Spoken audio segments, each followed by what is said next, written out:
Six science lesson number 11 work and energy part 2. मागच्या भागामध्ये आपण वर्क म्हणजे काय आणि एनर्जी म्हणजे काय हे बघितलं. आता आपण बघतोय forms of energy.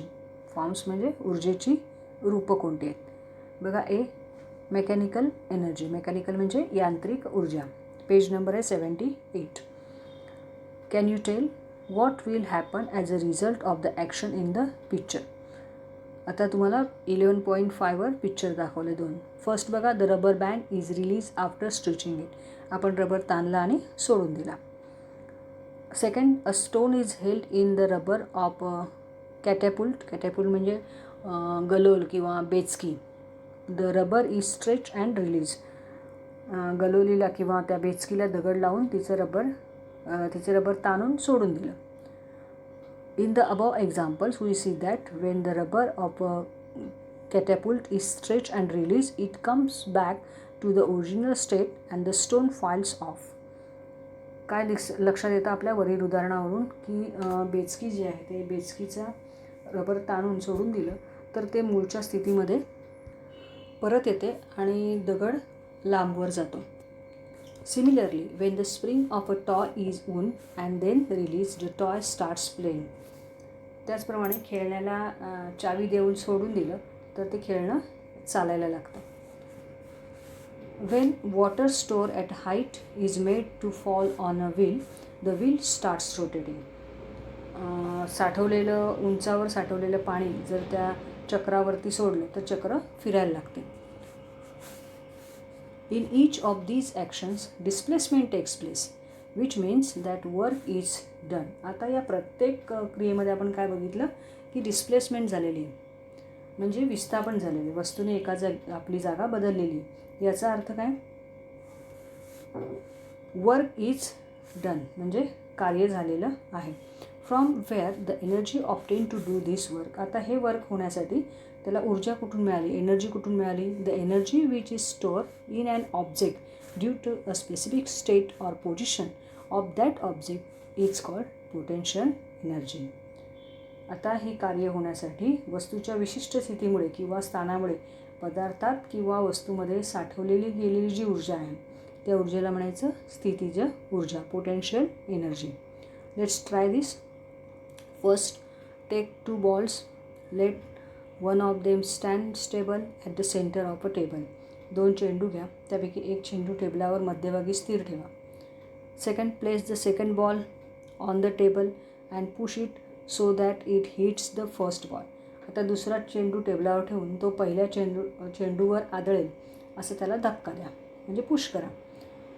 What happens Wien the second ball hits the first one.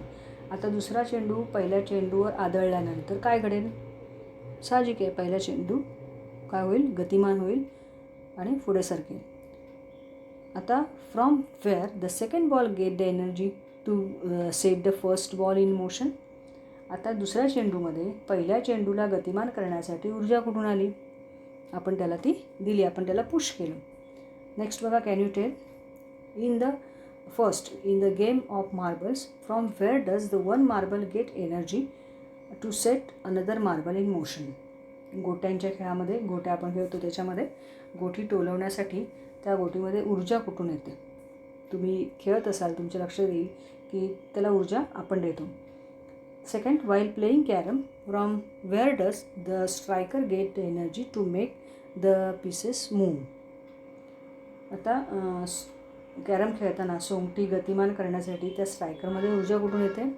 We give energy to the marble or the striker and set them in motion. गोटी आणि स्ट्रायकरला आपण ऊर्जा दिल्यावर ती गोटी आणि सोंगटी काय होते? गतिमान झाली. The energy obtain from motion is called kinetic energy. गतीमुळे प्राप्त झालेल्या ऊर्जेला काय म्हणायचं? गतिज ऊर्जा म्हणजेच kinetic energy. The energy obtain from motion is called kinetic energy. बघा, the energy use for doing mechanical work. यांत्रिक कार्य करण्यासाठी आपण जी ऊर्जा वापरतो is called mechanical energy. There are 2 types of mechanical energy. 2 प्रकारचे आहेत mechanical energy, namely potential energy and kinetic energy. आता potential energy is obtain due to position, स्थितीज ऊर्जा त्याच्या स्थितीमुळे. तर and kinetic energy by motion, आणि कायनेटिक एनर्जी हे मोशनमुळे, त्याच्या असलेल्या गतीमुळे त्याला गतिज ऊर्जा प्राप्त होते. Next page number 79. B heat energy, उष्णता ऊर्जा. हीट म्हणजे उष्णता. The earth receive heat in proper quantities from the sun, सूर्यामुळे पृथ्वीला योग्य प्रमाणात उष्णता मिळते. That is how the atmospheric temperature favourable to the living world is maintain. आणि त्यामुळे वातावरणाचे तापमान हे सजीव सृष्टीला म्हणजे आपल्या सगळ्यांना जगण्यासाठी अनुकूल असं राखलं जातं. Heat is a form of energy. Sunlight contains heat energy. Heat energy is a form of energy, म्हणजे एनर्जीचं, उष्णता ऊर्जा ही सुद्धा एनर्जीचं एक रूप आहे. Heat is produced by burning of fuel, and heat energy is used in the kitchen all the time. Heat is measured in the unit calorie. इंधनाच्या ज्वलनामुळे उष्णतेची निर्मिती होते, आणि स्वयंपाकघरात तर आपण नेहमीच बघतो की उष्णता ऊर्जेचा सतत वापर हा होत असतो. उष्णता हे ऊर्जेचं रूप आहे, आणि सूर्यप्रकाशामध्ये उष्णता ऊर्जा असते. सो ही कॅलरी, ही जी ऊर्जा आहे, heat is measure in the unit of calorie. Heat कशामध्ये मोजली जाते? कॅलरी या एककामध्ये मोजली जाते. नेक्स्ट बघा, let's try this. First, take a convex lens and hold it over a sheet of a paper in sunlight. एक बहिर्गोल भिंग घेऊन एका कागदासमोर ते सूर्यप्रकाशात धरा. मला वाटतं हा प्रयोग तुम्ही केला असेल. Second, now move the lens in such a way that there is a tiny spot of light on the paper.